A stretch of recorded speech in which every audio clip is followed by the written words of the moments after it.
고요한 지혜의 샘터에 오신 여러분을 환영합니다. 오늘 우리는 잠시 세상의 소음에서 벗어나 마음의 평화를 찾아가는 여정을 떠나려 합니다. 이 이야기가 당신의 마음에 작은 등불이 되기를 바라며 시작하기에 앞서 한 가지 부탁을 드리고 싶습니다. 이 지혜의 말씀이 소중한 분들에게도 전달되어 그들의 마음에도 위로가 되기를 원하신다면 구독과 좋아요를 통해 좋은 인연의 씨앗을 심어주시길 바랍니다. 당신의 그 작은 손길이 누군가에게는 어둠을 밝히는 큰 빛이 될 수 있습니다. 당신과 당신의 소중한 이들에게 늘 평안히 함께하기를 기원하며 이제 이야기를 시작하겠습니다. 우리의 삶은 왜 이토록 복잡하고 위태롭게 느껴질까요? 마음속에는 걱정이 마를 날이 없고 늘 무언가 채워지지 않는 허전함에 시달립니다. 가족이나 가장 가까운 친구에게조차 속마음을 털어놓기 어려워지고 숨가쁜 경쟁 사회 속에서 스트레스는 하루가 다르게 쌓여만 갑니다. 어쩌면 많은 분들이 한국의 60년대, 70년대의 부모님 세대가 겪으셨던 치열한 생존 경쟁을 지금 다른 형태로 경험하고 있는지도 모릅니다. 그때는 모두가 가난했지만 더 나은 내일에 대한 희망이라도 있었지만 지금은 아무리 노력해도 더 나은 삶의 가능성이 보이지 않는다는 상실감에 시달리곤 합니다. 결국 나는 운이 없는 사람인가 하며 스스로를 탓하고 깊은 좌절감에 빠져듭니다. 내일 무슨 일이 일어날지 알 수 없기에 어떤 결정 하나 내리는 것조차 버겁고 마음은 늘 안개 속을 헤매는 듯 불안합니다. 우리가 육체적으로 그리고 정신적으로 온전히 건강하다면 이런 불안감쯤은 가볍게 이겨낼 수 있을지도 모릅니다. 하지만 많은 사람들이 겉으로는 괜찮아, 나는 행복해라고 말하면서도 남들은 알지 못하는 깊은 불안에 시달리고 있습니다. 왜 우리는 이토록 불안하고 초조한 것일까요? 그 근본적인 이유는 바로 아직 오지 않은 미래에 대한 지나친 집착 때문입니다. 혹시 집값이 더 떨어지면 어떡하지? 갑자기 내가 혹은 가족이 아프면 어떡하지? 그 사람이 나를 떠나가면 어떡하지? 이렇게 우리는 아직 일어나지도 않은, 어쩌면 영원히 일어나지 않을지도 모르는 미래의 가능성들을 현재로 끌어와 마치 지금 당장 벌어진 일처럼 생생하게 느끼며 스스로를 괴롭힙니다. 물론 미래를 계획하고 준비하는 것은 지혜로운 일입니다. 하지만 그 생각에 과도하게 집착하는 순간 그것은 더 이상 지혜가 아니라 우리를 올가매는 족쇄가 됩니다. 마음이 현재에 머물지 못하고 계속해서 미래라는 망령을 좇을 때 불안은 필연적으로 싹트게 됩니다. 법륜 스님께서는 이렇게 말씀하셨습니다. 세상이나 다른 사람을 바꿔야만 내가 행복해질 수 있다고 믿는다면 우리는 결코 행복해질 수 없습니다. 그것은 이룰 수 없는 꿈을 꾸며 좌절하는 것과 같습니다. 하지만 문제의 원인이 외부에 있는 것이 아니라 바로 나 자신에게 세상을 바라보는 나의 관점이 잘못되었기 때문이라는 것을 깨닫는다면 문제는 아주 쉽게 해결될 수 있습니다. 그렇습니다. 우리에게 필요한 것은 바로 지금의 나와 지금 나의 상황이 괜찮다는 것을 인정하는 마음의 관점입니다. 미래에 일어날 일은 그때가 되어서 지혜롭게 대처하면 됩니다. 자꾸만 남들과 나를 비교하며 그들처럼 되려고 애쓸 필요도 없습니다. 세상 사람들은 저마다 다른 조건과 다른 길을 가고 있는데 어떻게 모두가 똑같은 모습이 될 수 있겠습니까? 일어나지도 않을 일에 마음을 졸이며 에너지를 낭비하기보다는 지금 나에게 주어진 긍정적인 조건들을 찾아내고 감사하는 것이 훨씬 현명한 길입니다. 아무리 값비싸고 화려한 옷이라도 내 몸에 맞지 않으면 불편할 뿐이고 아무리 눈부시게 아름다운 풍경이라도 내 마음이 다른 곳에 가 있다면 그 아름다움은 결코 보이지 않는 법입니다. 만약 당신이 다른 사람의 삶을 부러워하며 그들의 기준으로 당신의 삶을 재단하고 있다면 불안은 영원히 당신 곁을 떠나지 않을 것입니다. 옛날에 모든 것을 가졌지만 불행한 한 남자가 있었습니다. 그는 남부럽지 않은 재산과 권세, 아름다운 아내까지 두었지만 어찌된 일인지 세상만사가 귀찮고 마음은 늘 깊은 우울에 잠겨 있었습니다. 그러던 어느 날 세상의 모든 이치를 깨달아 어떤 문제든 해결해준다는 신비한 도사가 있다는 소문을 듣고 그는 지푸라기라도 잡는 심정으로 도사를 찾아갔습니다. 도사님, 제발 저를 도와주십시오. 저는 행복해지고 싶습니다. 그 방법을 알려주십시오. 간절히 하소연하는 남자에게 도사는 조용히 말했습니다. 이 세상에서 가장 행복한 사람을 찾아가 그 사람의 속옷을 얻어 입으십시오. 그러면 당신도 행복해질 수 있을 것입니다. 남자는 희망을 품고 길을 떠났습니다. 그는 사람들이 행복하다고 말하는 부자도 만나보고 높은 권력을 가진 이도 만나보고 절세미인을 아내로 둔 사람도 만나보았지만 가까이 다가가 그들의 속사정을 들어보면 저마다 말 못할 근심과 불행을 한두 가지씩은 품고 있었습니다. 산더미 같은 재물도 천하를 호령하는 권세도 진정한 행복을 보장해주지는 못했습니다. 몇 년 동안 온 세상을 헤매며 헛걸음만 하던 그는 마침내 모든 사람이 입을 모아 진정으로 행복한 사람이라고 칭송하는 한 사람을 찾아냈습니다. 그는 만약 이 사람마저 행복하지 않다고 한다면 이 세상에 행복한 사람이란 없는 것이니 모든 것을 포기하리라고 굳게 결심하고 그에게 다가가 물었습니다. 실례지만 당신은 정말로 행복하십니까? 그러자 그 사람이 환하게 웃으며 대답했습니다. 물론입니다. 나는 아주 완전하게 행복합니다. 이 세상 그 누구도 나보다 더 행복하지는 못할 겁니다. 남자는 뛸 듯이 기뻐하며 다급하게 말했습니다. 그렇다면 제발 당신의 속옷을 저에게 주십시오. 그 속옷이 저를 행복하게 만들어줄 수 있습니다. 하지만 남자는 그 행복한 사람의 누더기 옷을 들춰보고는 그만 허탈하게 웃음을 터뜨리고 말았습니다. 그의 누더기 옷 속에는 아무것도 없었기 때문입니다. 그는 속옷 한 장 걸치지 않은 맨몸이었습니다. 결국 행복을 외부에서 찾으려 했던 남자는 행복이 결코 소유하거나 빌려올 수 있는 것이 아님을, 그것은 오직 자기 자신의 마음속에서 찾아야 함을 깨달았다고 합니다. 부처님께서는 말씀하셨습니다. 행복은 자신의 삶을 통해 스스로 얻는 것이며 깨달음 또한 진리를 통해 스스로 깨치는 것이라고 말입니다. 따라서 내가 불행하다고 느낀다면 그 원인 또한 나 자신에게 있는 것이고, 어리석음으로 고통받고 있다면 그 역시 진리를 알지 못하는 나 자신에게 원인이 있는 것입니다. 행복이라는 삶의 목표를 이루는 것은 어디까지나 자신의 몫입니다. 그것을 다른 사람이나 주변 환경을 통해 얻으려 한다면 그것이야말로 가장 어리석은 일입니다. 모든 괴로움은 집착에서 비롯됩니다. 어떻게 하면 남보다 더 잘 살 수 있을까? 어떻게 하면 돈을 더 많이 벌 수 있을까? 어떻게 하면 더 높은 자리에 오를 수 있을까? 하는 끝없는 욕망과 집착이 바로 우리를 불행의 늪으로 밀어넣습니다. 우리가 무언가에 집착하는 이유는 그것이 우리에게 행복이나 안정감을 가져다 줄 것이라고 굳게 믿기 때문입니다. 하지만 안타깝게도 그곳에는 실체가 없습니다. 그것은 신기루와 같은 착각일 뿐입니다. 우리는 세상을 바라보는 시각, 즉 마음의 안경을 바꿔야 합니다. 한국 속담에 돼지 눈에는 돼지만 보인다는 말이 있습니다. 이는 다른 사람에게 문제가 있는 것이 아니라 세상을 바라보는 나 자신의 마음에 문제가 있음을 의미합니다. 이와 관련하여 조선을 건국한 태조 이성계와 그의 스승이었던 무학대사 사이에 있었던 유명한 일화가 있습니다. 한양으로 도읍을 옮기고 나라가 안정되자 어느 날 태조가 무학대사에게 농담을 건넸습니다. 대사의 모습을 보아하니 꼭 돼지를 닮았소이다.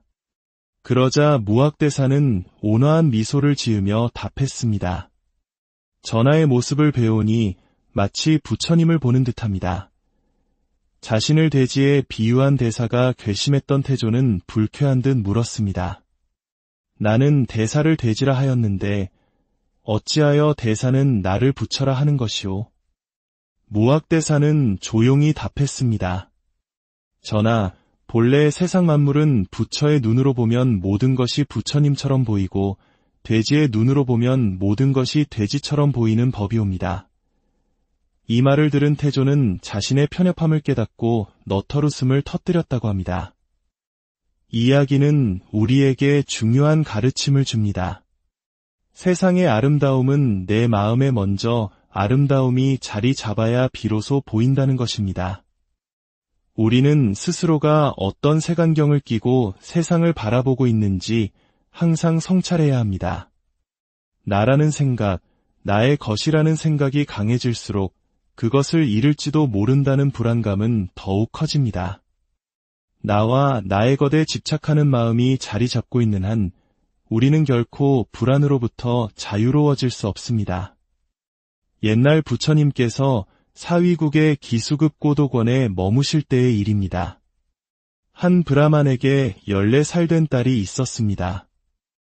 용모가 단정하고 총명하여 아버지의 사랑을 독차지하던 딸이 갑자기 중병을 얻어 세상을 떠나고 말았습니다. 마치 잘 익어가던 황금빛 보리밭이 들불에 타버린 것처럼 아버지는 깊은 슬픔에 잠겨 정신을 잃고 말았습니다. 그때 어떤 사람이 그에게 말해주었습니다. 부처님께서는 위대한 성인으로서 사람들의 근심을 없애고 마음의 평화를 주는 법을 설하신다고 합니다. 브라마는 마지막 희망을 안고 부처님을 찾아가 눈물로 호소했습니다. 세존이시여, 저에게는 오직 딸 하나뿐이었습니다. 그 아이를 보는 낙으로 모든 시름을 잊고 살았는데 갑자기 제 곁을 떠나버렸습니다. 이 애끓는 마음을 어찌해야 할지 모르겠습니다. 부디 제 마음에 맺힌 근심을 풀어주십시오. 부처님께서는 그를 가만히 바라보시며 말씀하셨습니다. 이 세상에는 변하지 않는 4가지 진리가 있소.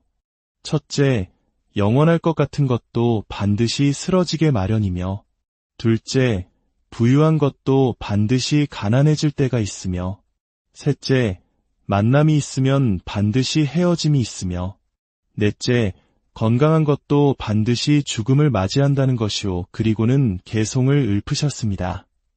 항상 할 것 같아도 모두 다 사라지고, 높은 곳에 있는 것도 반드시 떨어지며, 만남에는 반드시 이별이 따르고, 태어난 모든 것은 결국 죽게 되느니라. 사라져가는 것에 대해 너무 슬퍼하지 마십시오. 무언가를 억지로 붙잡으려 하지 마십시오. 바로 그곳에서 불안과 괴로움이 생겨납니다. 붙잡는다고 해서 떠나갈 것이 머무는 것도 아니고 등을 떠민다고 해서 찾아올 인연이 오지 않는 것도 아닙니다. 이 모든 것은 거대한 강물의 흐름처럼 자연스럽게 흘러갑니다. 그러니 집착을 내려놓고 그저 현재의 삶, 지금 이 순간을 온전히 경험하십시오. 오는 인연을 거부할 필요도 없고 가는 인연을 억지로 붙잡을 필요도 없습니다. 어려움이 닥친다고 해서 미리 두려워할 필요 없고 평안함이 사라진다고 해서 너무 아쉬워할 필요도 없습니다. 익숙한 것이 떠나가더라도 슬퍼하지 마십시오. 새로운 것이 다가오더라도 지나치게 기뻐하며 매달리지 마십시오. 한 번 온 것은 시간이 지나면 반드시 사라지게 마련이고 떠난 후에는 또 다른 새로운 것이 그 자리를 채울 것입니다. 인연이 닿으면 떠나갈 것이고 그 뒤에는 또 다른 인연이 찾아올 것입니다. 지금 당신 곁에 있는 인연이 아니라면 결코 오지 않았을 것이며 설령 그 인연이 아니더라도 당신에게 필요한 다른 인연은 반드시 찾아올 것입니다. 그러니 그저 모든 것을 내려놓고 마음을 편안히 하십시오. 그러면 모든 것이 그저 좋을 뿐입니다. 당신의 마음에 고요한 평화가 깃들기, 고요한 지혜의 샘터에 오신 여러분을 환영합니다. 오늘 우리는 잠시 세상의 소음에서 벗어나 마음의 평화를 찾아가는 여정을 떠나려 합니다. 이 이야기가 당신의 마음에 작은 등불이 되기를 바라며 시작하기에 앞서 한 가지 부탁을 드리고 싶습니다.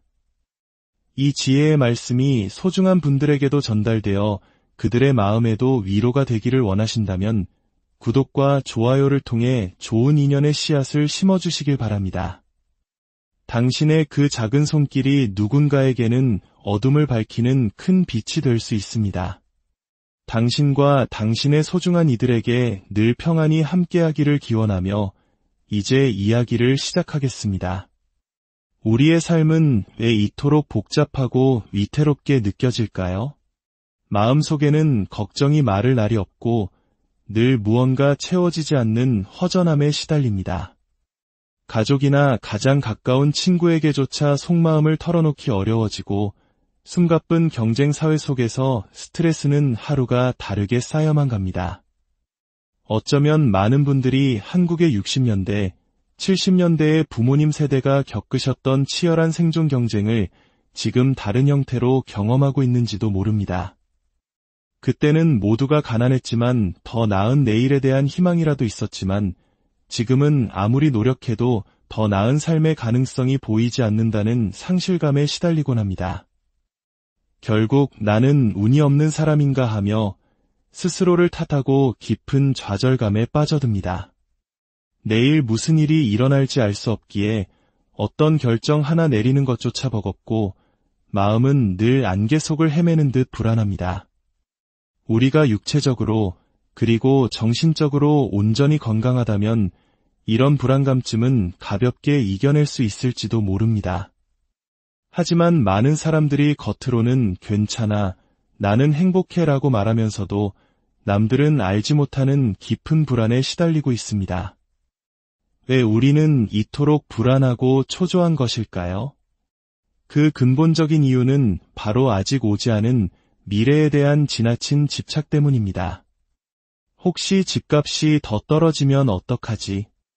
갑자기 내가 혹은 가족이 아프면 어떡하지? 그 사람이 나를 떠나가면 어떡하지? 이렇게 우리는 아직 일어나지도 않은, 어쩌면 영원히 일어나지 않을지도 모르는 미래의 가능성들을 현재로 끌어와 마치 지금 당장 벌어진 일처럼 생생하게 느끼며 스스로를 괴롭힙니다. 물론 미래를 계획하고 준비하는 것은 지혜로운 일입니다. 하지만 그 생각에 과도하게 집착하는 순간 그것은 더 이상 지혜가 아니라 우리를 올가매는 족쇄가 됩니다. 마음이 현재에 머물지 못하고 계속해서 미래라는 망령을 좇을 때 불안은 필연적으로 싹트게 됩니다. 법륜 스님께서는 이렇게 말씀하셨습니다. 세상이나 다른 사람을 바꿔야만 내가 행복해질 수 있다고 믿는다면 우리는 결코 행복해질 수 없습니다. 그것은 이룰 수 없는 꿈을 꾸며 좌절하는 것과 같습니다. 하지만 문제의 원인이 외부에 있는 것이 아니라 바로 나 자신에게 세상을 바라보는 나의 관점이 잘못되었기 때문이라는 것을 깨닫는다면 문제는 아주 쉽게 해결될 수 있습니다. 그렇습니다. 우리에게 필요한 것은 바로 지금의 나와 지금 나의 상황이 괜찮다는 것을 인정하는 마음의 관점입니다. 미래에 일어날 일은 그때가 되어서 지혜롭게 대처하면 됩니다. 자꾸만 남들과 나를 비교하며 그들처럼 되려고 애쓸 필요도 없습니다. 세상 사람들은 저마다 다른 조건과 다른 길을 가고 있는데 어떻게 모두가 똑같은 모습이 될 수 있겠습니까? 일어나지도 않을 일에 마음을 졸이며 에너지를 낭비하기보다는 지금 나에게 주어진 긍정적인 조건들을 찾아내고 감사하는 것이 훨씬 현명한 길입니다. 아무리 값비싸고 화려한 옷이라도 내 몸에 맞지 않으면 불편할 뿐이고 아무리 눈부시게 아름다운 풍경이라도 내 마음이 다른 곳에 가 있다면 그 아름다움은 결코 보이지 않는 법입니다. 만약 당신이 다른 사람의 삶을 부러워하며 그들의 기준으로 당신의 삶을 재단하고 있다면 불안은 영원히 당신 곁을 떠나지 않을 것입니다. 옛날에 모든 것을 가졌지만 불행한 한 남자가 있었습니다. 그는 남부럽지 않은 재산과 권세, 아름다운 아내까지 두었지만 어찌된 일인지 세상만사가 귀찮고 마음은 늘 깊은 우울에 잠겨 있었습니다. 그러던 어느 날 세상의 모든 이치를 깨달아 어떤 문제든 해결해준다는 신비한 도사가 있다는 소문을 듣고 그는 지푸라기라도 잡는 심정으로 도사를 찾아갔습니다. 도사님, 제발 저를 도와주십시오. 저는 행복해지고 싶습니다. 그 방법을 알려주십시오. 간절히 하소연하는 남자에게 도사는 조용히 말했습니다. 이 세상에서 가장 행복한 사람을 찾아가 그 사람의 속옷을 얻어 입으십시오. 그러면 당신도 행복해질 수 있을 것입니다. 남자는 희망을 품고 길을 떠났습니다. 그는 사람들이 행복하다고 말하는 부자도 만나보고 높은 권력을 가진 이도 만나보고 절세미인을 아내로 둔 사람도 만나보았지만 가까이 다가가 그들의 속사정을 들어보면 저마다 말 못할 근심과 불행을 한두 가지씩은 품고 있었습니다. 산더미 같은 재물도 천하를 호령하는 권세도 진정한 행복을 보장해주지는 못했습니다. 몇 년 동안 온 세상을 헤매며 헛걸음만 하던 그는 마침내 모든 사람이 입을 모아 진정으로 행복한 사람이라고 칭송하는 한 사람을 찾아냈습니다. 그는 만약 이 사람마저 행복하지 않다고 한다면 이 세상에 행복한 사람이란 없는 것이니 모든 것을 포기하리라고 굳게 결심하고 그에게 다가가 물었습니다. 실례지만 당신은 정말로 행복하십니까? 그러자 그 사람이 환하게 웃으며 대답했습니다. 물론입니다. 나는 아주 완전하게 행복합니다. 이 세상 그 누구도 나보다 더 행복하지는 못할 겁니다. 남자는 뛸 듯이 기뻐하며 다급하게 말했습니다. 그렇다면 제발 당신의 속옷을 저에게 주십시오. 그 속옷이 저를 행복하게 만들어줄 수 있습니다. 하지만 남자는 그 행복한 사람의 누더기 옷을 들춰보고는 그만 허탈하게 웃음을 터뜨리고 말았습니다. 그의 누더기 옷 속에는 아무것도 없었기 때문입니다. 그는 속옷 한 장 걸치지 않은 맨몸이었습니다. 결국 행복을 외부에서 찾으려 했던 남자는 행복이 결코 소유하거나 빌려올 수 있는 것이 아님을, 그것은 오직 자기 자신의 마음속에서 찾아야 함을 깨달았다고 합니다. 부처님께서는 말씀하셨습니다. 행복은 자신의 삶을 통해 스스로 얻는 것이며 깨달음 또한 진리를 통해 스스로 깨치는 것이라고 말입니다. 따라서 내가 불행하다고 느낀다면 그 원인 또한 나 자신에게 있는 것이고, 어리석음으로 고통받고 있다면 그 역시 진리를 알지 못하는 나 자신에게 원인이 있는 것입니다. 행복이라는 삶의 목표를 이루는 것은 어디까지나 자신의 몫입니다. 그것을 다른 사람이나 주변 환경을 통해 얻으려 한다면 그것이야말로 가장 어리석은 일입니다. 모든 괴로움은 집착에서 비롯됩니다. 어떻게 하면 남보다 더 잘 살 수 있을까? 어떻게 하면 돈을 더 많이 벌 수 있을까? 어떻게 하면 더 높은 자리에 오를 수 있을까? 하는 끝없는 욕망과 집착이 바로 우리를 불행의 늪으로 밀어넣습니다. 우리가 무언가에 집착하는 이유는 그것이 우리에게 행복이나 안정감을 가져다 줄 것이라고 굳게 믿기 때문입니다. 하지만 안타깝게도 그곳에는 실체가 없습니다. 그것은 신기루와 같은 착각일 뿐입니다. 우리는 세상을 바라보는 시각, 즉 마음의 안경을 바꿔야 합니다. 한국 속담에 돼지 눈에는 돼지만 보인다는 말이 있습니다. 이는 다른 사람에게 문제가 있는 것이 아니라 세상을 바라보는 나 자신의 마음에 문제가 있음을 의미합니다. 이와 관련하여 조선을 건국한 태조 이성계와 그의 스승이었던 무학대사 사이에 있었던 유명한 일화가 있습니다. 한양으로 도읍을 옮기고 나라가 안정되자 어느 날 태조가 무학대사에게 농담을 건넸습니다. 대사의 모습을 보아하니 꼭 돼지를 닮았소이다. 그러자 무학대사는 온화한 미소를 지으며 답했습니다. 전하의 모습을 배우니 마치 부처님을 보는 듯합니다. 자신을 돼지에 비유한 대사가 괘씸했던 태조는 불쾌한 듯 물었습니다. 나는 대사를 되지라 하였는데 어찌하여 대사는 나를 붙여라 하는 것이오. 무학대사는 조용히 답했습니다.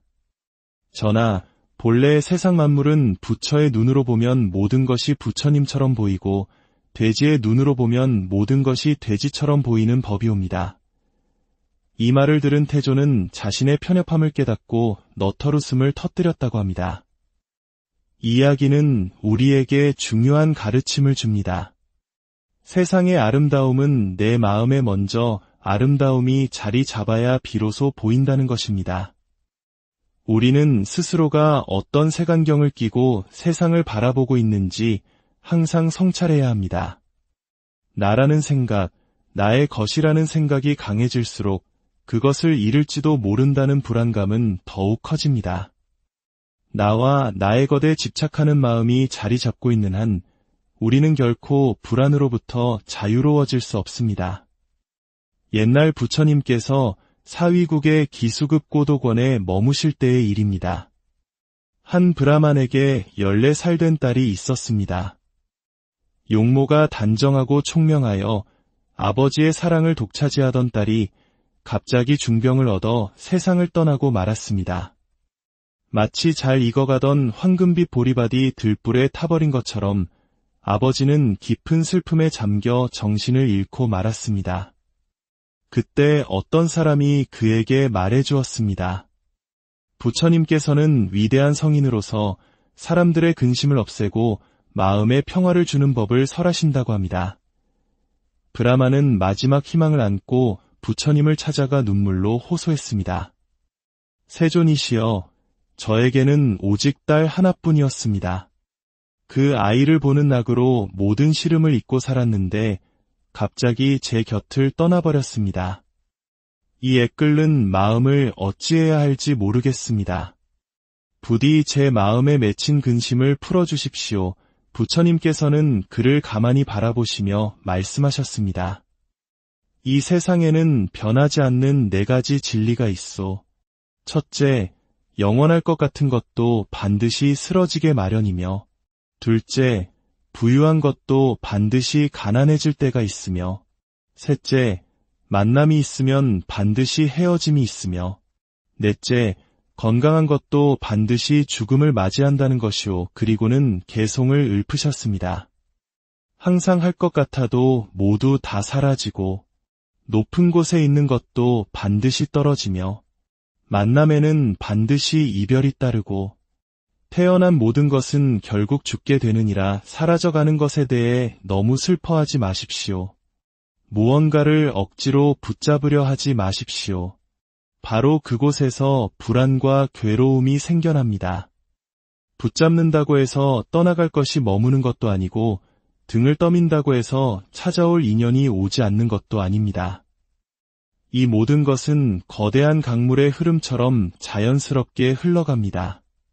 그러니 집착을 내려놓고 그저 현재의 삶, 지금 이 순간을 온전히 경험하십시오. 오는 인연을 거부할 필요도 없고 가는 인연을 억지로 붙잡을 필요도 없습니다. 어려움이 닥친다고 해서 미리 두려워할 필요 없고 평안함이 사라진다고 해서 너무 아쉬워할 필요도 없습니다. 익숙한 것이 떠나가더라도 슬퍼하지 마십시오. 새로운 것이 다가오더라도 지나치게 기뻐하며 매달리지 마십시오. 한 번 온 것은 시간이 지나면 반드시 사라지게 마련이고 떠난 후에는 또 다른 새로운 것이 그 자리를 채울 것입니다. 인연이 닿으면 떠나갈 것이고 그 뒤에는 또 다른 인연이 찾아올 것입니다.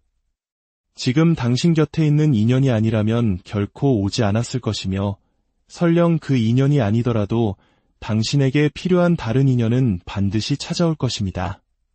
그러니 그저 모든 것을 내려놓고 마음을 편안히 하십시오.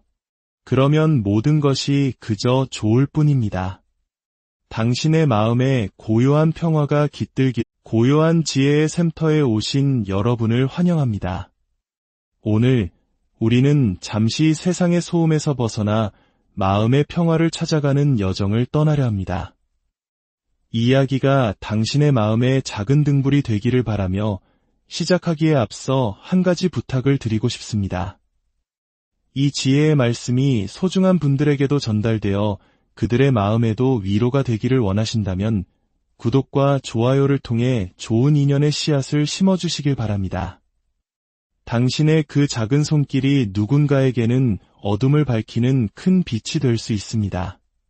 당신과 당신의 소중한 이들에게 늘 평안히 함께하기를 기원하며 이제 이야기를 시작하겠습니다.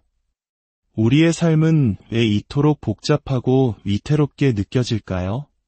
마음속에는 걱정이 마를 날이 없고 늘 무언가 채워지지 않는 허전함에 시달립니다. 가족이나 가장 가까운 친구에게조차 속마음을 털어놓기 어려워지고 숨가쁜 경쟁 사회 속에서 스트레스는 하루가 다르게 쌓여만 갑니다. 어쩌면 많은 분들이 한국의 60년대, 70년대의 부모님 세대가 겪으셨던 치열한 생존 경쟁을 지금 다른 형태로 경험하고 있는지도 모릅니다. 그때는 모두가 가난했지만 더 나은 내일에 대한 희망이라도 있었지만 지금은 아무리 노력해도 더 나은 삶의 가능성이 보이지 않는다는 상실감에 시달리곤 합니다. 결국 나는 운이 없는 사람인가 하며 스스로를 탓하고 깊은 좌절감에 빠져듭니다.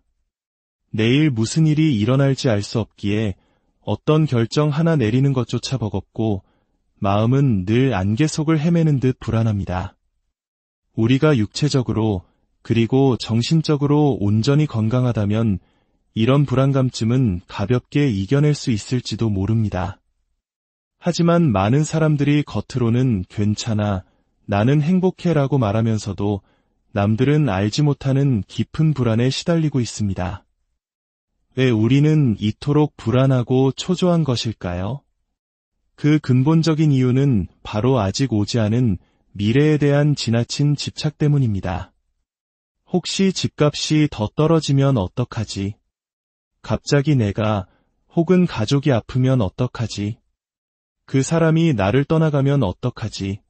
이렇게 우리는 아직 일어나지도 않은, 어쩌면 영원히 일어나지 않을지도 모르는 미래의 가능성들을 현재로 끌어와 마치 지금 당장 벌어진 일처럼 생생하게 느끼며 스스로를 괴롭힙니다. 물론 미래를 계획하고 준비하는 것은 지혜로운 일입니다. 하지만 그 생각에 과도하게 집착하는 순간 그것은 더 이상 지혜가 아니라 우리를 올가매는 족쇄가 됩니다. 마음이 현재에 머물지 못하고 계속해서 미래라는 망령을 좇을 때 불안은 필연적으로 싹트게 됩니다. 법륜 스님께서는 이렇게 말씀하셨습니다. 세상이나 다른 사람을 바꿔야만 내가 행복해질 수 있다고 믿는다면 우리는 결코 행복해질 수 없습니다. 그것은 이룰 수 없는 꿈을 꾸며 좌절하는 것과 같습니다. 하지만 문제의 원인이 외부에 있는 것이 아니라 바로 나 자신에게 세상을 바라보는 나의 관점이 잘못되었기 때문이라는 것을 깨닫는다면 문제는 아주 쉽게 해결될 수 있습니다. 그렇습니다. 우리에게 필요한 것은 바로 지금의 나와 지금 나의 상황이 괜찮다는 것을 인정하는 마음의 관점입니다. 미래에 일어날 일은 그때가 되어서 지혜롭게 대처하면 됩니다. 자꾸만 남들과 나를 비교하며 그들처럼 되려고 애쓸 필요도 없습니다. 세상 사람들은 저마다 다른 조건과 다른 길을 가고 있는데 어떻게 모두가 똑같은 모습이 될 수 있겠습니까? 일어나지도 않을 일에 마음을 졸이며 에너지를 낭비하기보다는 지금 나에게 주어진 긍정적인 조건들을 찾아내고 감사하는 것이 훨씬 현명한 길입니다. 아무리 값비싸고 화려한 옷이라도 내 몸에 맞지 않으면 불편할 뿐이고 아무리 눈부시게 아름다운 풍경이라도 내 마음이 다른 곳에 가 있다면 그 아름다움은 결코 보이지 않는 법입니다. 만약 당신이 다른 사람의 삶을 부러워하며 그들의 기준으로 당신의 삶을 재단하고 있다면 불안은 영원히 당신 곁을 떠나지 않을 것입니다. 옛날에 모든 것을 가졌지만 불행한 한 남자가 있었습니다. 그는 남부럽지 않은 재산과 권세, 아름다운 아내까지 두었지만 어찌된 일인지 세상만사가 귀찮고 마음은 늘 깊은 우울에 잠겨 있었습니다. 그러던 어느 날 세상의 모든 이치를 깨달아 어떤 문제든 해결해준다는 신비한 도사가 있다는 소문을 듣고 그는 지푸라기라도 잡는 심정으로 도사를 찾아갔습니다. 도사님, 제발 저를 도와주십시오. 저는 행복해지고 싶습니다. 그 방법을 알려주십시오. 간절히 하소연하는 남자에게 도사는 조용히 말했습니다. 이 세상에서 가장 행복한 사람을 찾아가 그 사람의 속옷을 얻어 입으십시오. 그러면 당신도 행복해질 수 있을 것입니다. 남자는 희망을 품고 길을 떠났습니다. 그는 사람들이 행복하다고 말하는 부자도 만나보고 높은 권력을 가진 이도 만나보고 절세미인을 아내로 둔 사람도 만나보았지만 가까이 다가가 그들의 속사정을 들어보면 저마다 말 못할 근심과 불행을 한두 가지씩은 품고 있었습니다. 산더미 같은 재물도 천하를 호령하는 권세도 진정한 행복을 보장해주지는 못했습니다. 몇 년 동안 온 세상을 헤매며 헛걸음만 하던 그는 마침내 모든 사람이 입을 모아 진정으로 행복한 사람이라고 칭송하는 한 사람을 찾아냈습니다. 그는 만약 이 사람마저 행복하지 않다고 한다면 이 세상에 행복한 사람이란 없는 것이니 모든 것을 포기하리라고 굳게 결심하고 그에게 다가가 물었습니다. 실례지만 당신은 정말로 행복하십니까? 그러자 그 사람이 환하게 웃으며 대답했습니다. 물론입니다. 나는 아주 완전하게 행복합니다. 이 세상 그 누구도 나보다 더 행복하지는 못할 겁니다. 남자는 뛸 듯이 기뻐하며 다급하게 말했습니다. 그렇다면 제발 당신의 속옷을 저에게 주십시오.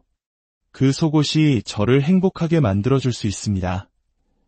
하지만 남자는 그 행복한 사람의 누더기 옷을 들춰보고는 그만 허탈하게 웃음을 터뜨리고 말았습니다. 그의 누더기 옷 속에는 아무것도 없었기 때문입니다. 그는 속옷 한 장 걸치지 않은 맨몸이었습니다.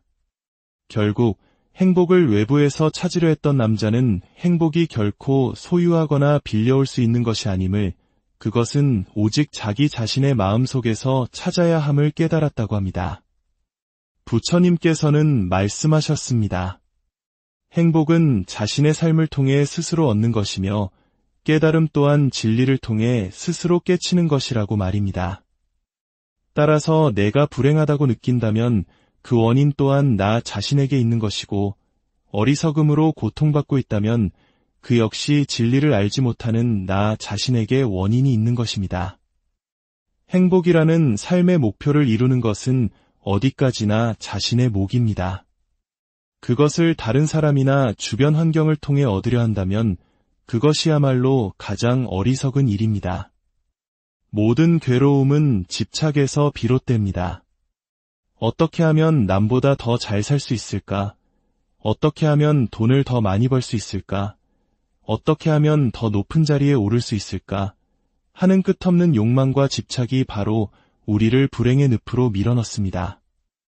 우리가 무언가에 집착하는 이유는 그것이 우리에게 행복이나 안정감을 가져다 줄 것이라고 굳게 믿기 때문입니다. 하지만 안타깝게도 그곳에는 실체가 없습니다. 그것은 신기루와 같은 착각일 뿐입니다. 우리는 세상을 바라보는 시각, 즉 마음의 안경을 바꿔야 합니다. 한국 속담에 돼지 눈에는 돼지만 보인다는 말이 있습니다. 이는 다른 사람에게 문제가 있는 것이 아니라 세상을 바라보는 나 자신의 마음에 문제가 있음을 의미합니다. 이와 관련하여 조선을 건국한 태조 이성계와 그의 스승이었던 무학대사 사이에 있었던 유명한 일화가 있습니다. 한양으로 도읍을 옮기고 나라가 안정되자 어느 날 태조가 무학대사에게 농담을 건넸습니다. 대사의 모습을 보아하니 꼭 돼지를 닮았소이다. 그러자 무학대사는 온화한 미소를 지으며 답했습니다. 전하의 모습을 배우니 마치 부처님을 보는 듯합니다. 자신을 돼지에 비유한 대사가 괘씸했던 태조는 불쾌한 듯 물었습니다. 나는 대사를 돼지라 하였는데 어찌하여 대사는 나를 부처라 하는 것이오?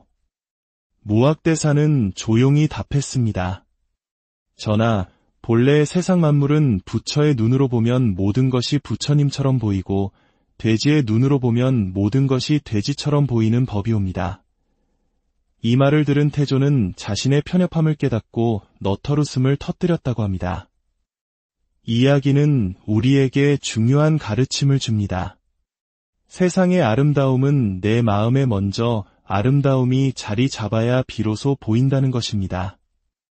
우리는 스스로가 어떤 색안경을 끼고 세상을 바라보고 있는지 항상 성찰해야 합니다. 나라는 생각, 나의 것이라는 생각이 강해질수록 그것을 잃을지도 모른다는 불안감은 더욱 커집니다. 나와 나의 것에 집착하는 마음이 자리 잡고 있는 한 우리는 결코 불안으로부터 자유로워질 수 없습니다. 옛날 부처님께서 사위국의 기수급 고도권에 머무실 때의 일입니다. 한 브라만에게 14살 된 딸이 있었습니다. 용모가 단정하고 총명하여 아버지의 사랑을 독차지하던 딸이 갑자기 중병을 얻어 세상을 떠나고 말았습니다. 마치 잘 익어가던 황금빛 보리밭이 들불에 타버린 것처럼 아버지는 깊은 슬픔에 잠겨 정신을 잃고 말았습니다. 그때 어떤 사람이 그에게 말해주었습니다. 부처님께서는 위대한 성인으로서 사람들의 근심을 없애고 마음의 평화를 주는 법을 설하신다고 합니다. 브라마는 마지막 희망을 안고 부처님을 찾아가 눈물로 호소했습니다. 세존이시여, 저에게는 오직 딸 하나뿐이었습니다. 그 아이를 보는 낙으로 모든 시름을 잊고 살았는데 갑자기 제 곁을 떠나버렸습니다. 이 애끓는 마음을 어찌해야 할지 모르겠습니다. 부디 제 마음에 맺힌 근심을 풀어주십시오. 부처님께서는 그를 가만히 바라보시며 말씀하셨습니다. 이 세상에는 변하지 않는 4가지 진리가 있소. 첫째, 영원할 것 같은 것도 반드시 쓰러지게 마련이며, 둘째, 부유한 것도 반드시 가난해질 때가 있으며, 셋째, 만남이 있으면 반드시 헤어짐이 있으며, 넷째, 건강한 것도 반드시 죽음을 맞이한다는 것이오. 그리고는 개송을 읊으셨습니다.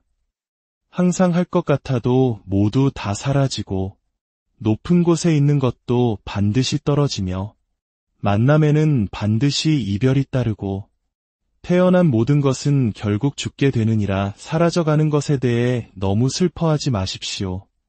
무언가를 억지로 붙잡으려 하지 마십시오. 바로 그곳에서 불안과 괴로움이 생겨납니다. 붙잡는다고 해서 떠나갈 것이 머무는 것도 아니고 등을 떠민다고 해서 찾아올 인연이 오지 않는 것도 아닙니다. 이 모든 것은 거대한 강물의 흐름처럼 자연스럽게 흘러갑니다. 그러니 집착을 내려놓고 그저 현재의 삶, 지금 이 순간을 온전히 경험하십시오. 오는 인연을 거부할 필요도 없고 가는 인연을 억지로 붙잡을 필요도 없습니다. 어려움이 닥친다고 해서 미리 두려워할 필요 없고 평안함이 사라진다고 해서 너무 아쉬워할 필요도 없습니다. 익숙한 것이 떠나가더라도 슬퍼하지 마십시오.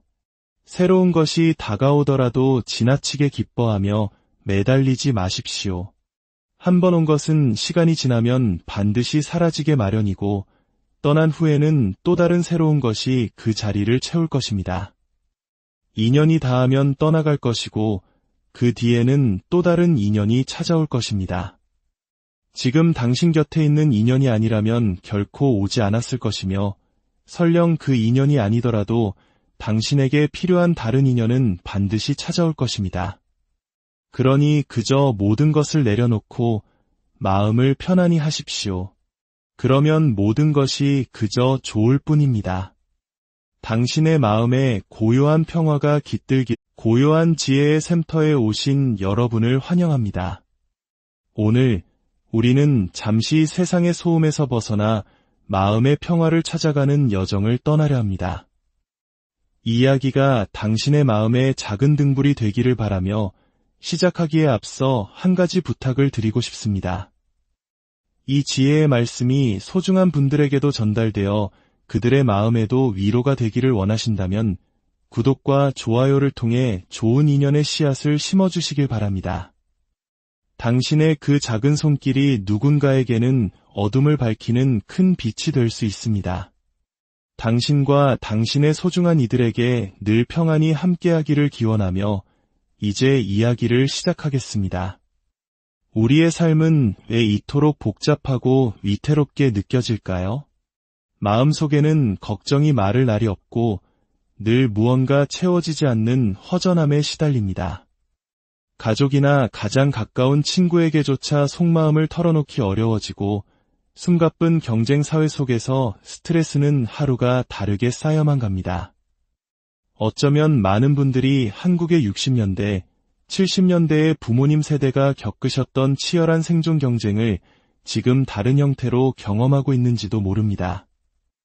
그때는 모두가 가난했지만 더 나은 내일에 대한 희망이라도 있었지만 지금은 아무리 노력해도 더 나은 삶의 가능성이 보이지 않는다는 상실감에 시달리곤 합니다. 결국 나는 운이 없는 사람인가 하며 스스로를 탓하고 깊은 좌절감에 빠져듭니다. 내일 무슨 일이 일어날지 알 수 없기에 어떤 결정 하나 내리는 것조차 버겁고 마음은 늘 안개 속을 헤매는 듯 불안합니다. 우리가 육체적으로 그리고 정신적으로 온전히 건강하다면 이런 불안감쯤은 가볍게 이겨낼 수 있을지도 모릅니다. 하지만 많은 사람들이 겉으로는 괜찮아, 나는 행복해라고 말하면서도 남들은 알지 못하는 깊은 불안에 시달리고 있습니다. 왜 우리는 이토록 불안하고 초조한 것일까요? 그 근본적인 이유는 바로 아직 오지 않은 미래에 대한 지나친 집착 때문입니다. 혹시 집값이 더 떨어지면 어떡하지? 갑자기 내가 혹은 가족이 아프면 어떡하지? 그 사람이 나를 떠나가면 어떡하지? 이렇게 우리는 아직 일어나지도 않은, 어쩌면 영원히 일어나지 않을지도 모르는 미래의 가능성들을 현재로 끌어와 마치 지금 당장 벌어진 일처럼 생생하게 느끼며 스스로를 괴롭힙니다. 물론 미래를 계획하고 준비하는 것은 지혜로운 일입니다. 하지만 그 생각에 과도하게 집착하는 순간 그것은 더 이상 지혜가 아니라 우리를 올가매는 족쇄가 됩니다. 마음이 현재에 머물지 못하고 계속해서 미래라는 망령을 좇을 때 불안은 필연적으로 삭트게 됩니다. 법륜 스님께서는 이렇게 말씀하셨습니다. 세상이나 다른 사람을 바꿔야만 내가 행복해질 수 있다고 믿는다면 우리는 결코 행복해질 수 없습니다. 그것은 이룰 수 없는 꿈을 꾸며 좌절하는 것과 같습니다. 하지만 문제의 원인이 외부에 있는 것이 아니라 바로 나 자신에게 세상을 바라보는 나의 관점이 잘못되었기 때문이라는 것을 깨닫는다면 문제는 아주 쉽게 해결될 수 있습니다. 그렇습니다. 우리에게 필요한 것은 바로 지금의 나와 지금 나의 상황이 괜찮다는 것을 인정하는 마음의 관점입니다. 미래에 일어날 일은 그때가 되어서 지혜롭게 대처하면 됩니다. 자꾸만 남들과 나를 비교하며 그들처럼 되려고 애쓸 필요도 없습니다. 세상 사람들은 저마다 다른 조건과 다른 길을 가고 있는데 어떻게 모두가 똑같은 모습이 될 수 있겠습니까?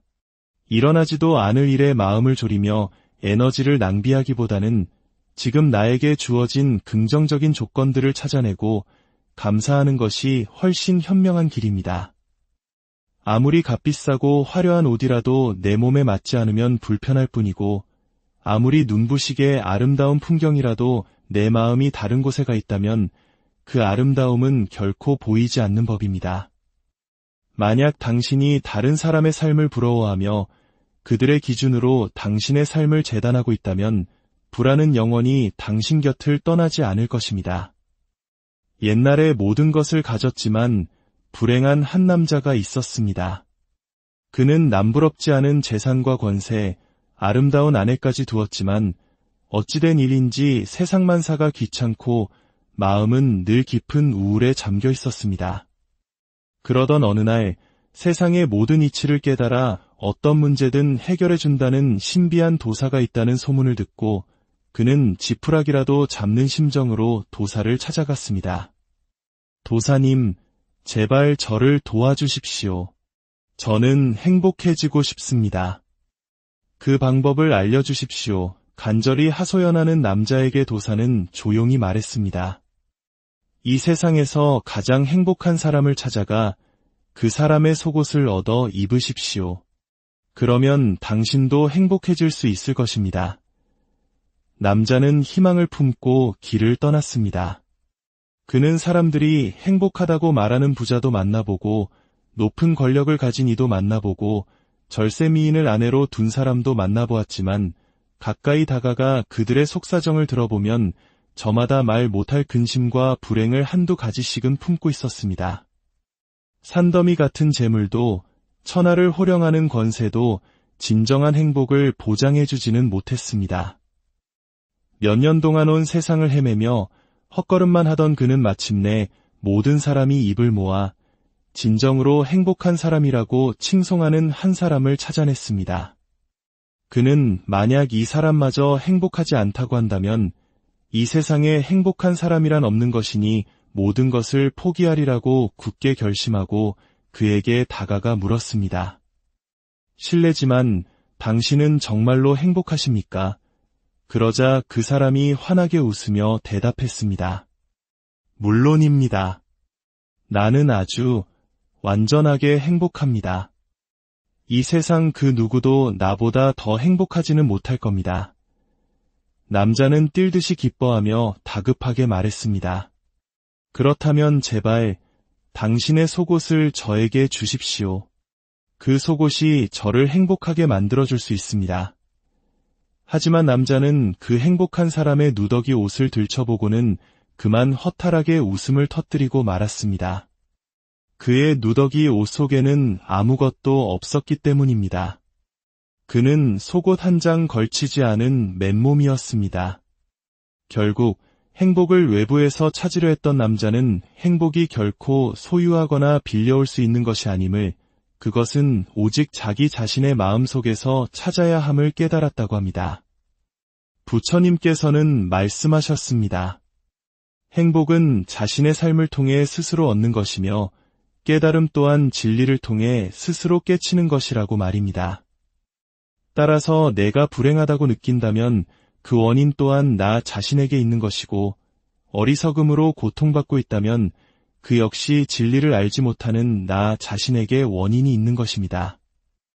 행복이라는 삶의 목표를 이루는 것은 어디까지나 자신의 몫입니다. 그것을 다른 사람이나 주변 환경을 통해 얻으려 한다면 그것이야말로 가장 어리석은 일입니다. 모든 괴로움은 집착에서 비롯됩니다. 어떻게 하면 남보다 더 잘 살 수 있을까? 어떻게 하면 돈을 더 많이 벌 수 있을까? 어떻게 하면 더 높은 자리에 오를 수 있을까? 하는 끝없는 욕망과 집착이 바로 우리를 불행의 늪으로 밀어넣습니다. 우리가 무언가에 집착하는 이유는 그것이 우리에게 행복이나 안정감을 가져다 줄 것이라고 굳게 믿기 때문입니다. 하지만 안타깝게도 그곳에는 실체가 없습니다. 그것은 신기루와 같은 착각일 뿐입니다. 우리는 세상을 바라보는 시각, 즉 마음의 안경을 바꿔야 합니다. 한국 속담에 돼지 눈에는 돼지만 보인다는 말이 있습니다. 이는 다른 사람에게 문제가 있는 것이 아니라 세상을 바라보는 나 자신의 마음에 문제가 있음을 의미합니다. 이와 관련하여 조선을 건국한 태조 이성계와 그의 스승이었던 무학대사 사이에 있었던 유명한 일화가 있습니다. 한양으로 도읍을 옮기고 나라가 안정되자 어느 날 태조가 무학대사에게 농담을 건넸습니다. 대사의 모습을 보아하니 꼭 돼지를 닮았소이다. 그러자 무학대사는 온화한 미소를 지으며 답했습니다. 전하의 모습을 배우니 마치 부처님을 보는 듯합니다. 자신을 돼지에 비유한 대사가 괘씸했던 태조는 불쾌한 듯 물었습니다. 나는 대사를 돼지라 하였는데 어찌하여 대사는 나를 부처라 하는 것이오? 무학대사는 조용히 답했습니다. 전하, 본래 세상 만물은 부처의 눈으로 보면 모든 것이 부처님처럼 보이고 돼지의 눈으로 보면 모든 것이 돼지처럼 보이는 법이옵니다. 이 말을 들은 태조는 자신의 편협함을 깨닫고 너털웃음을 터뜨렸다고 합니다. 이 이야기는 우리에게 중요한 가르침을 줍니다. 세상의 아름다움은 내 마음에 먼저 아름다움이 자리 잡아야 비로소 보인다는 것입니다. 우리는 스스로가 어떤 색안경을 끼고 세상을 바라보고 있는지 항상 성찰해야 합니다. 나라는 생각, 나의 것이라는 생각이 강해질수록 그것을 잃을지도 모른다는 불안감은 더욱 커집니다. 나와 나의 것에 집착하는 마음이 자리 잡고 있는 한 우리는 결코 불안으로부터 자유로워질 수 없습니다.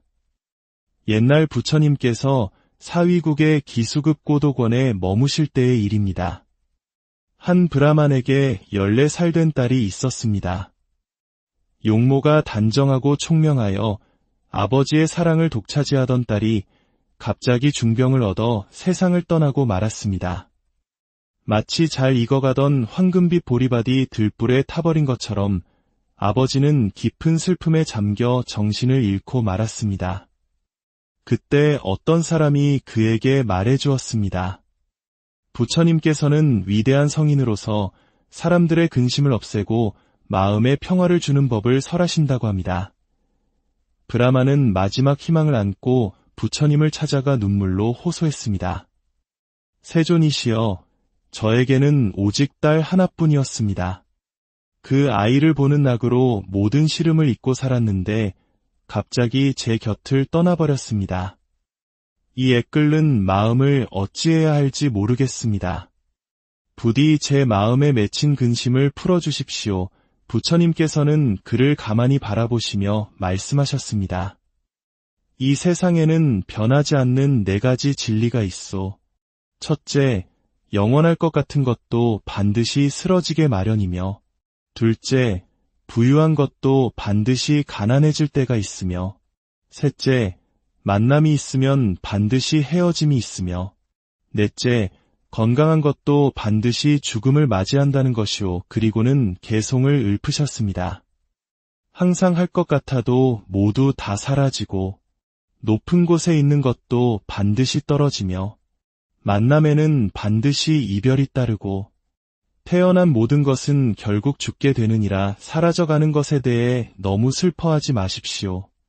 무언가를 억지로 붙잡으려 하지 마십시오. 바로 그곳에서 불안과 괴로움이 생겨납니다. 붙잡는다고 해서 떠나갈 것이 머무는 것도 아니고 등을 떠민다고 해서 찾아올 인연이 오지 않는 것도 아닙니다. 이 모든 것은 거대한 강물의 흐름처럼 자연스럽게 흘러갑니다. 그러니 집착을 내려놓고 그저 현재의 삶, 지금 이 순간을 온전히 경험하십시오. 오는 인연을 거부할 필요도 없고 가는 인연을 억지로 붙잡을 필요도 없습니다. 어려움이 닥친다고 해서 미리 두려워할 필요 없고 평안함이 사라진다고 해서 너무 아쉬워할 필요도 없습니다. 익숙한 것이 떠나가더라도 슬퍼하지 마십시오. 새로운 것이 다가오더라도 지나치게 기뻐하며 매달리지 마십시오. 한 번 온 것은 시간이 지나면 반드시 사라지게 마련이고 떠난 후에는 또 다른 새로운 것이 그 자리를 채울 것입니다. 인연이 닿으면 떠나갈 것이고 그 뒤에는 또 다른 인연이 찾아올 것입니다. 지금 당신 곁에 있는 인연이 아니라면 결코 오지 않았을 것이며 설령 그 인연이 아니더라도 당신에게 필요한 다른 인연은 반드시 찾아올 것입니다. 그러니 그저 모든 것을 내려놓고 마음을 편안히 하십시오. 그러면 모든 것이 그저 좋을 뿐입니다. 당신의 마음에 고요한 평화가 깃들기, 고요한 지혜의 샘터에 오신 여러분을 환영합니다. 오늘 우리는 잠시 세상의 소음에서 벗어나 마음의 평화를 찾아가는 여정을 떠나려 합니다. 이 이야기가 당신의 마음에 작은 등불이 되기를 바라며 시작하기에 앞서 한 가지 부탁을 드리고 싶습니다. 이 지혜의 말씀이 소중한 분들에게도 전달되어 그들의 마음에도 위로가 되기를 원하신다면 구독과 좋아요를 통해 좋은 인연의 씨앗을 심어주시길 바랍니다.